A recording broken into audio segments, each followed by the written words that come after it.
रामकृष्ण हरी. आज संत रोहिदास महाराजांची जयंती. संत रोहिदास महाराज 14वे ते 15वे शतक हे संत भक्ती चळवळीतील थोर संत, कवी आणि समाज सुधारक होते, ज्यांनी चर्मकार समाजात जन्मूनही आपल्या निस्सीम भक्तीने उच्च नीचतेच्या भेदभावावर प्रहार केले.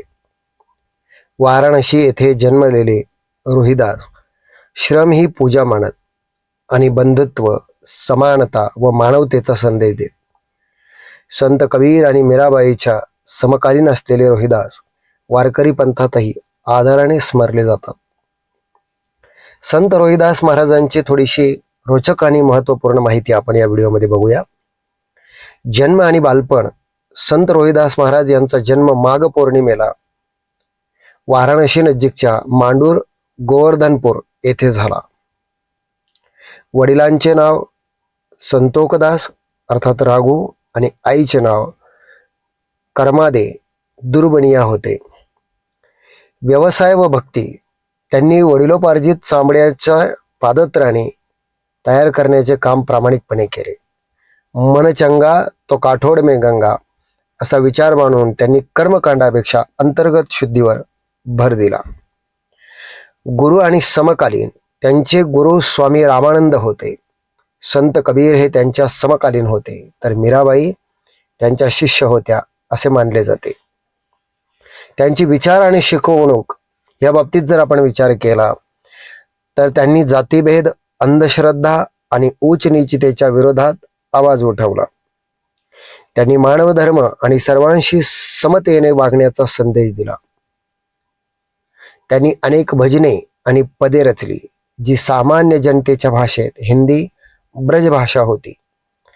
त्यांनी भक्ती मार्गाचा प्रसार संपूर्ण भारतात केला. दरवर्षी माघ पौर्णिमेला संत रोहिदासांची जयंती होते, साजरी केली जाते.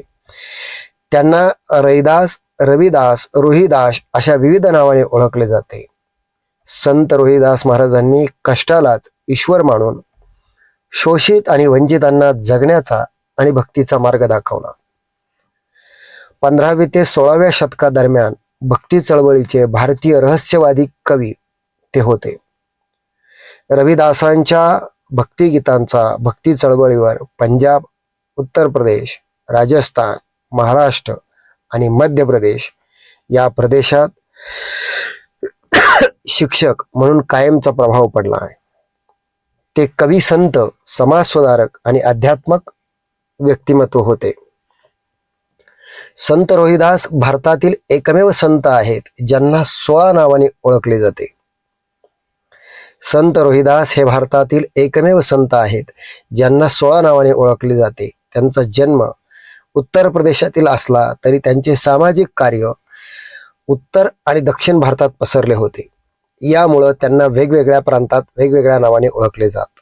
उत्तर प्रदेशमध्ये रविदास, पंजाबमध्ये रैदास, बंगालीमध्ये रोहिदास आणि महाराष्ट्रात रोहिदास किंवा काही भागात रोहितदास म्हणून ओळखलं जातं. संपूर्ण भारतात संत रोहिदासांचं अस्तित्व मिळतं, तरीही त्यांच्या कार्याचा उचित गौरव अजूनही आपल्या राज्यकर्त्यांना करता आला नाही. संत रोहिदासांचे कार्य समजून घेतले तर लक्षात येईल की त्यांनी भेदाभेद आणि विषमता निर्मूलनाचा असा विचार मांडला की जो सर्व मानवजातीच्या कल्याणाचा होता. उत्तर प्रदेशातील काशीजवळ असणाऱ्या मांडूर गावात इसवी सन 1376 त्यांचा जन्म झाला. काही तज्ज्ञांच्या नुसार त्यांचा जन्म वाराणसी जवळ गोवर्धनपूर येथे झाला. रोहिदास यांना रैदास रामायणात लिहिल्याप्रमाणे त्यांचा जन्म मांडूर येथेच झाला. माघ महिन्यातील पौर्णिमेला त्यांचा जन्मदिवस मानला जातो. यावर्षी 16 फेब्रुवारीला संत रोहिदासांची जयंती आहे, पण ती मात्र उद्या अर्थात 1 फेब्रुवारीला यावर्षी येते. रोहिदासांची आई काळसी आणि वडील रघु यांच्या पोटी सूर्यासारखा तेजस्वी मुलगा झाला म्हणून रविदास नाव ठेवण्यात आले. रोहिदासांची आई रामभक्त होती. वडील व्यवसायानं चांभार होते. घरातील सात्विक वातावरणामुळं त्यांना अध्यात्माची आवड लागली. कीर्तन, प्रवचन आणि संतांच्या छायेखाली राहणे याची त्यांना आपसुकच सवय लागली. अध्यात्मासोबतच चर्मकार कुळात जन्म झाल्याने चप्पल काम करणे हे पण त्यांच्या आवडीचं काम होतं. रोहिदासांनी त्यांच्या कामाला कधीच कमी लेखलं नाही, म्हणूनच त्यांचं काम ते आवडीनं करायचे. बालपणीच रोहिदासांच्या विचारांना आकार आला होता, त्यामुळे उच्च नीच, जात, विषमता या गोष्टी रोहिदासांना खटकू लागल्या होत्या. समाजातील जातीवाद, उच्च नीच, गरीब, श्रीमंती या प्रश्नांची उत्तर शोधताना ते बेचैन होत असे. संत रोहिदास या गोष्टीवर त्यांचे हळूहळू विचार मांडू लागले. त्यांचे हे विचार आज मानवमुक्तीच्या मार्गाकडे जातात. म्हणून संत रोहिदासांचे विचार आजच्या काळात अत्यंत महत्त्वपूर्ण असे आहेत. वयाच्या 13व्या वर्षी रोहिदास यांचा लोना नावाच्या मुलीशी विवाह झाला. पुढे त्यांना विजयदास हा मुलगा झाला. रोहिदास गृहस्थ धर्मात होते, पण त्यांनी स्वार्थ कधीच सोडला होता. हाताने चप्पल बनवत असताना मुखी राम नाम जप चालू असायचा. एखादा साधू संत पैसे नाही म्हणाला तरी रोहिदास फुकट चपलेचा जोड देऊन टाकायचे. यामुळे संसार आणि व्यवसाय दोन्ही उघड्यावर येतील अशी अवस्था रोहिदासांची झाली. रोहिदासांच्या वडिलांनी त्यांना घरातून हाकलून दिले, पण त्यामुळे रोहिदासांनी भक्तिमार्ग सोडला नाही. रोहिदास म्हणतात, अब कैसे छुटे राम नाम रट लागी, प्रभुजी तुम चंदन हम पानी, जाके अंग अंग बास समानी, प्रभुजी तुम घन बन हम मोरा, जैसे चितवत चंद चकोरा, प्रभुजी तुम दीपक हम बाती, जाके ज्योति बैर दिन राती, प्रभुजी तुम मोती हम धागा, जैसे सोन ही मिलत सुहागा, प्रभुजी तुम स्वामी हम दासा, ऐसी भक्ती करे रैदासा. असं म्हणत सुंदर अशा रचना रोहिदासांनी केलेल्या आपल्याला दिसतात. भक्ती मार्ग हा ईश्वराच्या थेट जवळ जातो, म्हणून संत रोहिदासांच्या प्रत्येक वाक्यात ते थेट देवाशी संवाद करतात. रोहिदासांच्या प्रतिभेला ओळखून संत रामानंदांनी त्यांना शिष्य बनवले. संत कबीर आणि रोहिदास हे समकालीन गुरुभाऊ होते. दोघांचेही गुरु रामानंद आहेत. स्वतः कबीरांनी संतन में रविदास अशी रोहिदासांना मान्यता दिली आहे. संत मीराबाई यांनी स्वतः त्यांच्या एका अभंगात रोहिदासांना गुरु मानत असल्याचे सांगितले आहे. त्यावेळच्या सवर्ण समाजातील श्री रोहिदासांना गुरु मानित ही खूप मोठी गोष्ट आहे. यावरून रोहिदासांचे विचार जात धर्म या पलीकडे जाऊन सगळ्यांना आकर्षित करीत होते हे लक्षात येईल. बहुतेक विद्वानांचा असा विश्वास आहे की रोहिदास शीख धर्माचे संस्थापक गुरु नानक देवजी यांना भेटले. त्यांचा शीख धर्मग्रंथात आदर आहे आणि रविदासांच्या 41 कवितांचा शीखांच्या प्रमुख धर्मग्रंथ गुरुग्रंथ साहिबामध्ये समावेश आहे. या कविता त्यांच्या कल्पना आणि साहित्यिक कामाचे सर्वात जुने प्रमाण स्रोत आहेत.